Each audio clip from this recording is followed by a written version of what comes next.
sabía el poder de las historias, y una y otra vez yo lo he contado acá porque me parece muy poderoso cómo él enseñaba misterios tan profundos de la vida, de las relaciones, por medio de historias sencillas, que las llamó parábolas. El perdón, perdonar una deuda. Entonces había alguien que perdonó una deuda, pero luego cuando a esa persona le tocó perdonar la deuda, no lo hizo, ¿se acuerdan? Y eso nos pone en un escenario de decir, le he perdonado a alguien una deuda, o estoy encima, cóbrele que cóbrele, y hasta con intereses del 5% porque me tiene que pagar. Y Jesús estaba hablándole a personas de misterios que habían escuchado mucho, porque muchos de ellos quizás habían escuchado de la Torá, del santuario, de la adoración, de la relación de Dios, Elohim, el Todopoderoso, con los seres humanos. Pero ahora Él trajo historias para que la gente pudiéramos todos entender un poco más del corazón de Dios y de la profundidad, la compasión.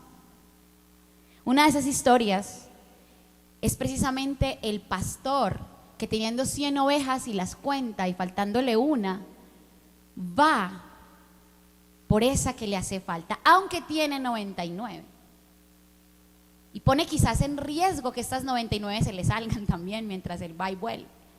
Nadie sabe cuidar como el pastor sus ovejas, ni siquiera los ayudantes de un pastor, pero él no manda a nadie, él va por esa oveja y dice que la encuentra herida entre espinos y cardos, y la saca y la lleva. Y eso es maravilloso, porque es lo que creemos que es el evangelio, lo que creemos que es Dios, el pastor que busca a esa que se ha perdido. Y Jesús no solamente cuenta esas historias, sino que, si usted me acompaña a Marcos 4, usted se va a dar cuenta que al inicio de Marcos 4 inicia la parábola del sembrador, ¿no? Es decir, una historia para explicar cómo se produce el fruto misterioso del cambio, de la transformación de los seres humanos a través del amor de Dios. Una cosa muy, muy profunda, psicológica, filosófica, espiritual, física. Y él cuenta la historia de esa parábola, ¿no? Un sembrador sale a sembrar. Los que estuvimos en escuela dominical no sabemos la canción de chiquitos. Luego dice parábola de la lámpara, luego dice parábola de la semilla de mostaza. Es decir, Jesús viene contando historias sencillas que la gente pudiera entender, y entre esas personas estaban los discípulos. Es interesante que con la parábola del sembrador, de hecho, a Jesús no puede no solo contar la historia, sino que él cuenta la historia, explica la historia, y aparte explica por qué la contó así a sus discípulos. Es decir, él quería que entendieran la estrategia. No era solamente escuchen la historia, sino escuchen la historia y sepan por qué la cuento. Y esta es la explicación, para que ustedes también lo hagan. Y aún así los discípulos decían, esto es como tan difícil de entender. Pero después de este recuento de parábolas en Marcos 4, hay una interrupción. En mi Biblia se titula Jesús calma la tempestad. Es decir, él viene contando historias, pero ahora los discípulos van a vivir su propia parábola, y no es divertida. Una cosa es que usted le digan, el buen pastor fue a rescatar a una oveja perdida que estaba entre cardos y espinos.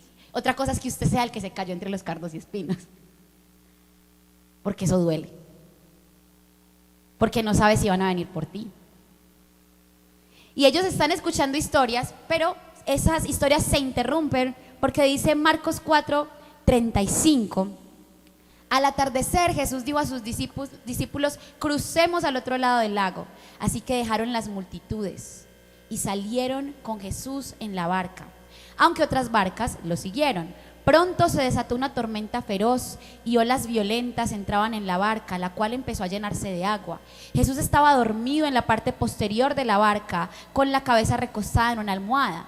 Los discípulos lo despertaron. Maestro, ¿no te importa que nos ahoguemos?, gritaron. Cuando Jesús se despertó, reprendió al viento y dijo a las olas, silencio, cálmense. De repente el viento se detuvo y hubo una gran calma, pero él les preguntó, ¿por qué tienen miedo? ¿Todavía no tienen fe? Los discípulos estaban completamente aterrados ¿Quién es este hombre?, se preguntaban unos a otros. Hasta el viento y las olas le obedecen.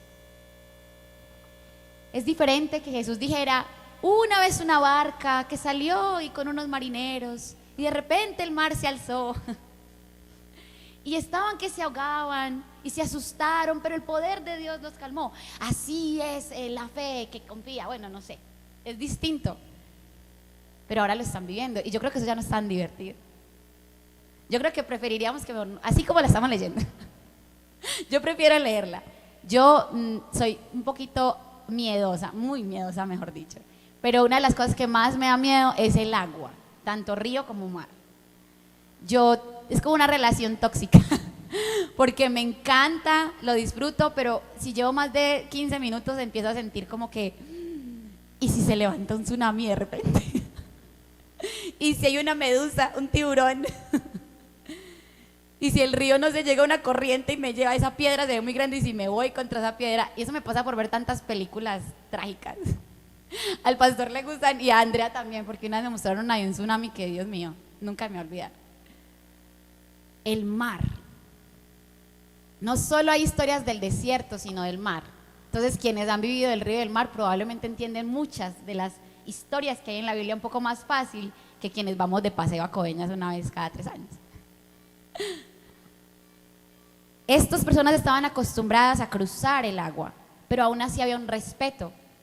De hecho, Marcos habla del lago en vez del mar, porque para la cultura judía el mar era algo distinto, representaba algo malo, algo muy poderoso, una fuerza casi como un Dios pequeño, ¿no? Pero este era un lago, porque no era un mar ni siquiera. ¿Qué vemos en este pasaje? Lo primero que veo aquí es que obedecer la voluntad de Dios no garantiza el clima perfecto. Y eso lo vemos en muchas ocasiones. Dios diciendo por aquí y por aquí es re complicado, pero es la voluntad de Dios. Al atardecer Jesús les dijo: crucemos al otro lado del lago. Fue idea de Jesús cruzar. Ellos estaban obedeciendo como cualquiera de nosotros. Y muchas veces Dios nos invita a hacer su voluntad, a hacer algo, un movimiento, un paso, una decisión. Pero tenemos la expectativa de que todo va a ser sol, quietud, puerto seguro, llegué, qué maravilla. Hace poco nos estaban ofreciendo un paquete de turismo, ahí algunos saben la historia, como de 3 horas, nos eran dele y dele. Pero era muy chistoso porque el señor que nos estaba vendiendo llegó un punto en el que empezó a hablar de los cruceros. ¿Han ido a un crucero? Un crucero es lo máximo. Yo estuve allá 5 días, 5 playas. Uno viaja de noche y llega de día a, no sé, a Bermudas y luego vuelve y viaja de noche y está en Jamaica. Y yo como que decía, y él era como tan entusiasmado y yo creo que él no me miraba a la cara porque yo decía, eso no me da nada de ganas de ir a un crucero. Que estás diciéndome que uno viaja de noche. El Titanic pasó de noche. Yo no quiero viajar de noche en el mar. Pero él era dele y dele en su experiencia. Yo dije, no me vas a conquistar así. Yo prefiero el avioncito, el bus, prefiero el bus. Fue idea de Jesús cruzar al otro lado. Pero nunca había leído este versículo. Aunque otras barcas le siguieron. O sea, una cosa es que usted esté con Jesús porque usted es amigo, compañero de viajes de Jesús y usted obedece a Jesús, pero acuérdense que antes él venía haciendo sanidades y contando historias, había una multitud que le seguía. Una cosa es yo seguir de curiosa a Jesús, él hace milagros, él cuenta historias. Otra cosa es que yo esté tan fervorosa que yo me subo en mi barquita. Ay, Jesús va para allá, vamos, todos en la barca sin saber lo que les esperaba. Y una cosa es que usted, una vez inicia la tempestad, pronto se desata una tormenta, usted diga, ¿yo por qué estoy aquí? Ah, porque Jesús es mi maestro, yo estoy con él en esta barca y él me dijo que viniera. Otra cosa es que usted esté en otra barca y usted mire a su esposo, no sé, ah, muy bonito. O sea que si Jesús se tira por un acantilado, nosotros también pues. Yo sabía que no podíamos venirnos en este barco y aquí estamos, porque varias barcas le siguieron. Y eso es otro tipo de pánico, para mí eso es otro tipo de pánico. Un pánico es que tú estás obedeciendo la voluntad de Dios. Otra cosa es cuando alguien más está obedeciendo la voluntad de Dios y te afecta a ti, que supuestamente no tenía nada que ver. Aunque no es el plan de uno, muchas veces uno va a estar atrapado en esa historia. Como estas personas que se fueron en otros barcos para seguirlo, sin que Jesús les dijera que fueran. Y eso pasa mucho en las familias. Una cosa es que tú tomes una decisión solo, como individuo. Ni siquiera diría yo soltero, porque aún como hijos, nuestras decisiones afectan a nuestros padres, es un hecho. Muchas veces Dios nos va a pedir hacer algo, vamos a sentir hacer algo, vamos a seguir algo aunque no sea claro, así sea por curiosidad, y eso también va a afectar a otras personas. Y yo pienso que aquí habían muchas formas de reaccionar y ninguna realmente estaría mal. Estamos en medio de una tormenta que no se esperaba.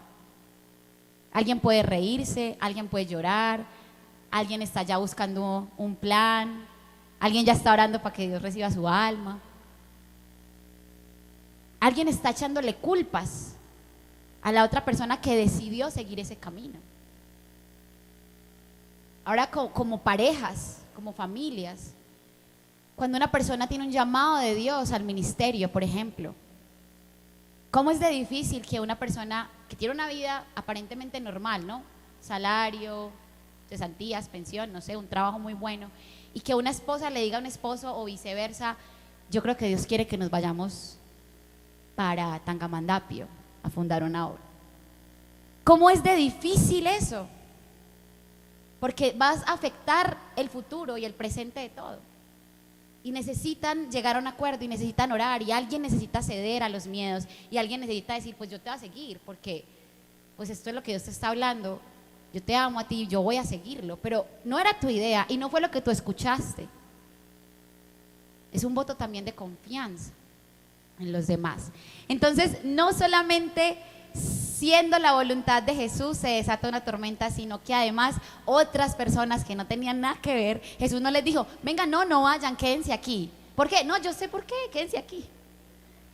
Nadie les impidió a estas personas que se fueran con ellos. Y la gran pregunta es si Jesús sabía o no que iba a haber tormenta y qué tan responsable es del miedo y el pánico, ¿no? Y lo que sigue es precisamente reconocer que no conocemos a Jesús como pensamos que lo conocemos. Hay un eslogan muy popular, sobre todo en los Estados Unidos, pero aquí también se hacen bromas sobre eso, y es ¿qué haría Jesús? ¿Qué haría Jesús? Si usted no conociera esa historia, si usted no supiera que él estaba durmiendo, ¿usted qué cree que él haría? ¿Usted qué asume que él haría? Primero que todo, usted asume que habría una tormenta si Jesús está en su barca. Hay un himno que dice, si Jesús está en mi barca, todo marcha feliz. Entonces, ¿qué haría Jesús? ¿Impediría que la tormenta se dé? De todas las opciones, ¿será que pensaríamos que Jesús está dormido? Porque a mí me parece sorprendente, me parece confuso y me parece que tiene un sueño muy profundo también. No asumamos qué haría Jesús, porque nos estamos perdiendo de conocerle en diferentes circunstancias. Cuando atravesamos una situación confusa, un dilema, una pregunta, tratemos de no decir, no, sí, yo sé qué haría Dios, yo sé qué haría Jesús, no, sí. Recordemos muchas veces cuando en la historia de Job, pero también en otros pecados, la gente alrededor decía, sí, yo sé por qué le está pasando esa enfermedad. Yo sé por qué, es que se lo ganó. No, es que yo siempre supe. Es que yo tenía aquí Dios lo está castigando. Y lo que Dios una y otra vez dice en el Antiguo y el Nuevo Testamento es no asuman las razones y el final que Dios, en este caso en Jesús, espera. Porque al hacer eso, estamos perdiéndonos de conocer su corazón y de entrar en un arrepentimiento de decir, esto no lo haría Jesús. Y de preguntarle, ¿cuál es tu voluntad? ¿Qué harías tú? Yo quiero saber de verdad, ¿qué harías? Jesús es impredecible. No solamente en este capítulo, lo vemos en muchas historias. A Jesús no se le puede determinar, encajar. A Dios no se le puede encajar. Aunque intentemos decir que Él haría esto y aquello, una y otra vez en la historia, Dios nos muestra que Él es rey y que Él hace como Él quiere, nos guste o no. Y ese nos guste o no aplica a nosotros como cristianos también. Porque a veces nos duele cuando Dios hace algo que no era lo que esperábamos como pueblo de Dios. Yo quería ver una venganza y Dios perdona. Yo quería ver que los impíos comieran polvo y Dios les da una oportunidad y los engrandece. Pero tampoco olvidemos que Jesús una y otra vez se ha predicado que era humano y que tenía sueño y que estaba cansado. Y eso a veces no tiene tanta profundidad, porque nos encanta el Jesús que hace milagros, pero no nos gusta tanto el Jesús normal. No nos mueve. Cuando debería enseñarnos que a veces en las tormentas lo único que tenemos que hacer es dormir. Y eso es profundo. Eso es profundo porque nos recuerda que somos humanos, que no somos Dios, que hay que confiar. En una operación marítima están los que tienen la obligación de vigilar las olas, ¿no? Y de decir, tenemos que ir, no sé, a estribor, no sé, hay que voltear por aquí. Están los que tienen que estar pendientes de, no sé, cómo van los anclajes. Quizás era una barca no muy el barco, sino una barca un poco más sencilla y tenían que estar mirando cómo se movía el viento. Pero también hay unos que se toman turnos para poder descansar. Aquí no nos dice que Jesús fue un irresponsable que le tocaba hacer algo y no era su turno.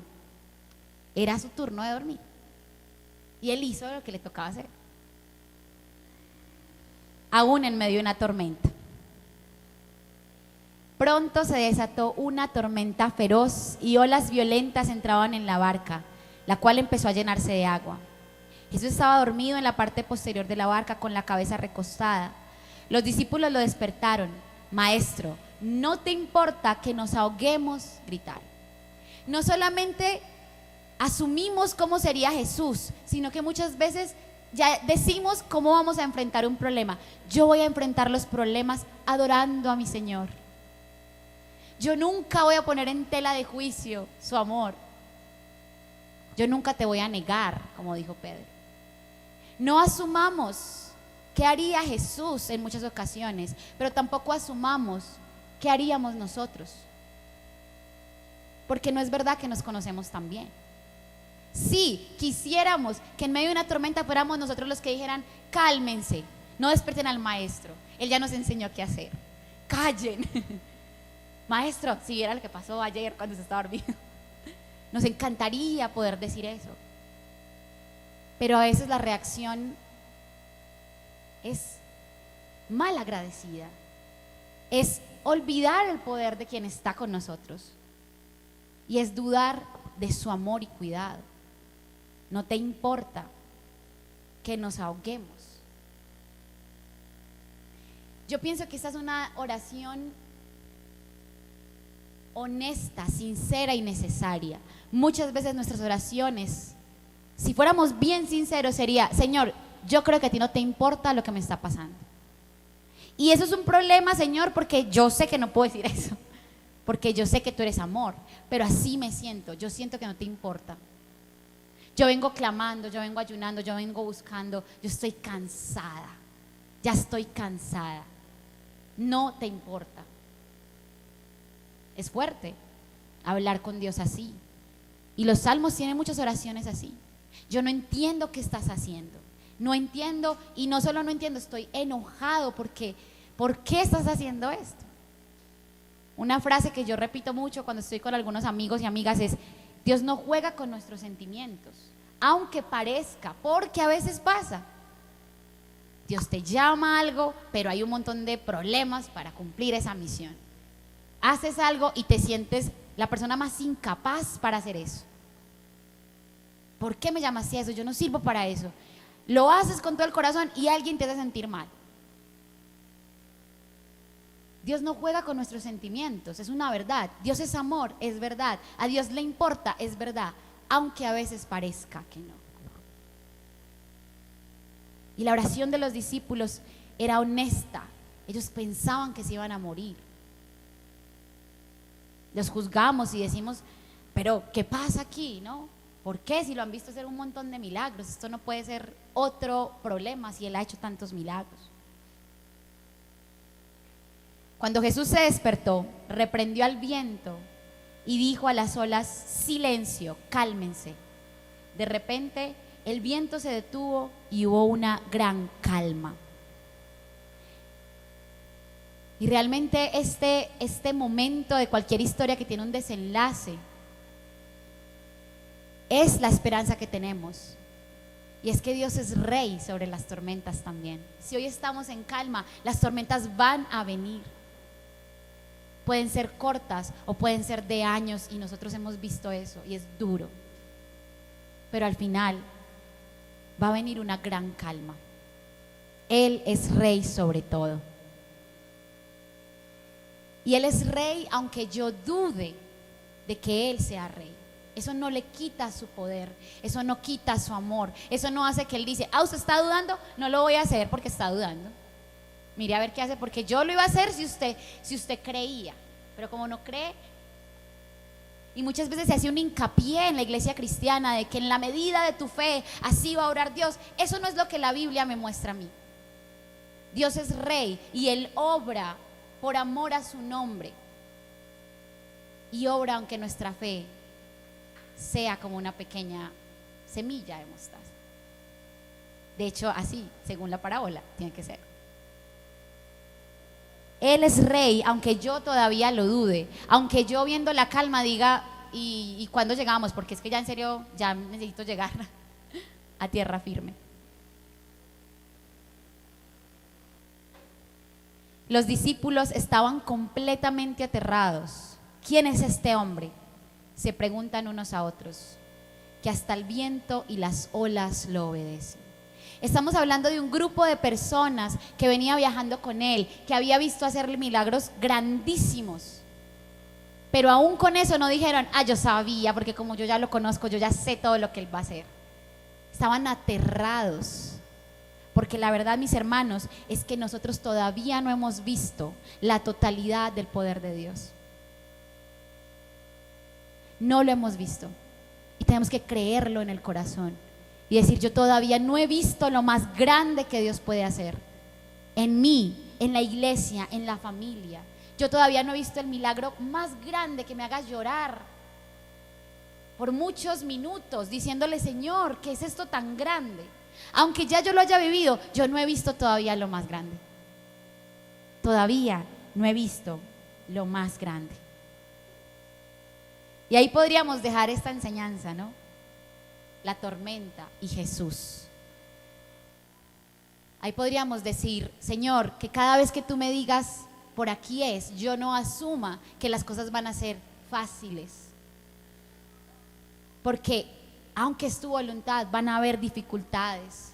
Señor, que aunque tú le des una palabra a alguien que está cerca de mí, a mi familia, a mis padres, a mis hermanos, a mi esposo, a mis hijos, y yo no entienda eso, pero yo lo siga así como de a poquito y eso me afecte, yo sepa que tú sabes que estoy ahí también, como estaban esas otras barcas alrededor, que tú sabes que aunque yo no escuche esa profecía, aunque yo no escuche esa promesa, yo confío en que esa voluntad que también me afecta a mí va a ser algo bueno en mi vida. Señor, que yo no asuma todo el tiempo cuál es tu voluntad, sino que yo te pregunte, ¿qué harías? ¿Te pondrías a dormir? ¿Saldrías de paseo? ¿Verías Netflix? ¿Ayunarías? ¿Orarías? ¿Qué harías tú? Porque tu voluntad solo tú puedes revelarla. Señor, que yo no asuma cómo voy a reaccionar en los momentos de dificultad, sino que yo te entregue mi corazón. Y si debes revelar qué hay ahí, tú lo hagas. No importa que eso se escuche muy mal, como que a ti no te importa que me ahogue. y que al final yo reconozca, Señor, que tú eres Rey sobre todo y que todavía no he visto todo lo que puedes hacer con mi vida. Pero hay algo más grande, me parece a mí, en estas letras. Una oveja cruzando el lago. A todas estas, ¿para qué fue que íbamos a cruzar el lago? Para tener un día de adrenalina. Jesús no juega con los sentimientos de nadie. Hermanos, me disculpan, pero yo no soy capaz con aquellas cosas que dicen, ven a alguien sufriendo y dicen, Dios tiene un propósito, es para que aprendas. Yo no desconfío de que el Señor tiene propósitos, pero yo sí creo que Él tiene claro cuál es el plan. No que está mirando a ver qué diversión, cómo se divierte haciéndole algo malo a los seres humanos. Quizás para los discípulos ya habían visto suficiente, alguien que calma el mar. ¡Wow! ¡Qué milagro tan grande! Y Jesús más adelante también habla con la gente y les dice, a ustedes les gusta lo sobrenatural, a ustedes les gustan las señales y los milagros estrambóticos, pero así no es como la fe crece y así no es como se vive la buena noticia. Dice Marcos 5, entonces llegaron a otro lado del lago, a la región de los Gerasenos. Cuando Jesús bajó de la barca, un hombre poseído por un espíritu maligno salió del cementerio a su encuentro. Este hombre vivía entre las cuevas de entierro y ya nadie podía sujetarlo, ni siquiera con cadenas. Siempre que lo ataban con cadenas y grilletes, lo cual hacían a menudo, él rompía las cadenas de sus muñecas y destrozaba los grilletes. No había nadie con suficiente fuerza para someterlo. Día y noche vagaba entre las cuevas donde enterraban a los muertos y por las colinas aullando y cortándose con piedras afiladas. La imagen que Jesús tenía cada segundo de esa barca era una persona que había sido dado por muerto. Alguien que no valía nada para nadie. Alguien que no tenía esperanza. Por eso, ese endemoniado valía 100 tormentas más. Porque Jesús no estaba pensando en hacer un show. Jesús estaba cruzando el lago para salvar y cambiarle la vida a una persona que estaba muerta, que era un estorbo, un demente. Y ese capítulo es muy bonito y aquí se ha enseñado varias veces la implicación de esa salvación y cómo esa persona se vuelve como nueva. Una cosa es decir, había un hombre y el evangelio es como esa persona que cruza un lago y le dice a ese hombre, sánate, y lo libera y se vuelve una persona diferente y nueva. Así es el reino de los cielos. Una cosa es contarla, otra cosa es vivir eso y decir, así es el evangelio. No es como una parábola, es esto. Vamos a cruzar porque alguien necesita que crucemos. Y por si eso fuera poco, cuando uno va terminando el capítulo 5, dice el versículo 18, mientras Jesús entraba en la barca, y esto es porque lo echan de esa región, porque económicamente no era rentable que los cerditos se fueran al mar. Dice que él regresó a la barca y el hombre le decía que si por favor podía ir con él y lo seguía. Y él dijo, no, regresa a tu familia, cuéntales todo esto. Pero el versículo 21 dice, Jesús entró de nuevo en la barca y regresó al otro lado del lago. O sea, vamos a volver a pasar el lago. ¿Se imagina la cara de los discípulos? A mí me da mucha risa eso. Ya cruzamos el lago una vez y Jesús dice, ¿vamos a volver? Ay, no, otra tormenta, ¿ahora qué va a pasar? Luego más adelante, en ese mismo pasaje, vemos la sanidad de la mujer del flujo de sangre y vemos la sanidad, la resurrección de la hija de Jairo. Jesús no cruza lagos y no nos hace pasar por dificultades solamente para que nuestra fe crezca y para que le adoramos, así como hizo con los discípulos. Él siempre está pensando en alguien más. que reciba esa bendición.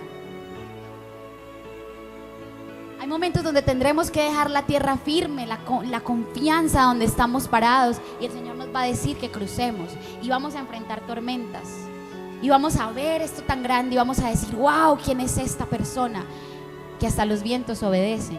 Y todo eso nos va a ayudar a creer en Dios y nos va a ayudar a confiar en Él. Pero no olvidemos qué es lo más importante. Lo más importante no es que Jesús calme la tempestad. Lo más importante es por qué iba a cruzar el lago. Nosotros ya tenemos a Jesús en nuestra barca. Lo tenemos en tierra firme, lo tenemos en nuestro corazón. Es nuestro amigo, es nuestro hermano. Pero hay muchos que no tienen nada de esperanza. Jesús no solamente enseñó esa historia de abandonar 99 por una. Jesús cruzó el lago por una persona. Jesús fue a buscar a alguien que sabía que necesitaba con urgencia un milagro.